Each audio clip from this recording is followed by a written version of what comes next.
Today on Scope, we have caught a case of marine mania.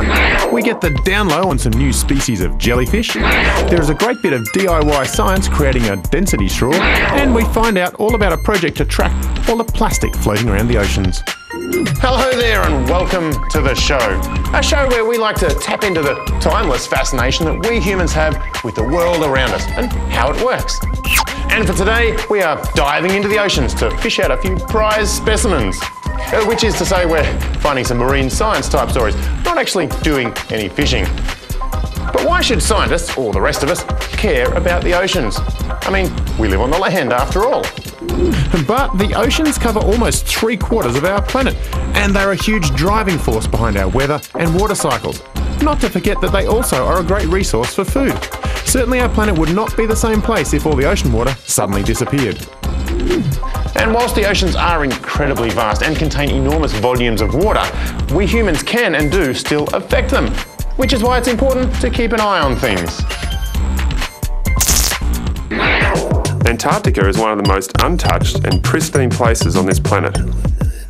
But even it isn't immune to human impact. Hi, I'm Nick. I'm from CSIRO and the University of Tasmania. I'm studying ocean acidification in the coastal waters around Antarctica.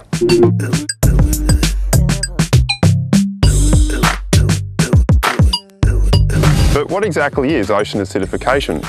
Well, it all starts with carbon dioxide. Carbon dioxide is a naturally occurring gas. In fact, we produce it when we breathe out. But human activities, like the burning of fossil fuels and land clearing, have led to increased amounts of this gas in the atmosphere. So how do the gases in the air affect the water in the ocean? Well, gases in the air regularly exchange with dissolved gases in the ocean. For example, every second breath you take contains oxygen that was produced by microscopic plants that live in the ocean.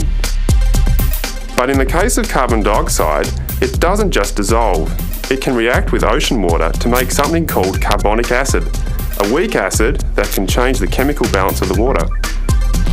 So an increase in the amount of carbon dioxide in the atmosphere leads to an increase in the amount of carbonic acid in the ocean. And that's a simplified version of what ocean acidification is. So while some acidification is normal, increased levels could have a big effect on the things living in our ocean. It could affect the ability of some marine organisms to create shells and structures. And I'm studying how this will affect the oceans around Antarctica. I spent a year there taking samples of the water along the coastal region near Davis Station. We did this by venturing out in boats or by drilling through metres of sea ice, often in temperatures as low as -30 degrees Celsius. Researchers had tested this water 16 years earlier, so I had plenty of data to compare my research to, something which had never been done before in this area.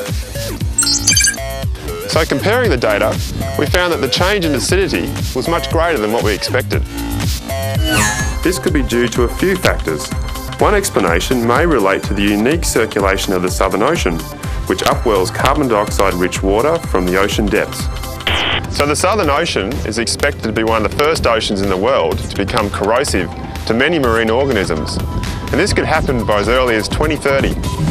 This means that the deep ocean coral and tiny plankton species may not survive, which will have consequences for the bigger organisms in the area as the ecosystem and their food source changes.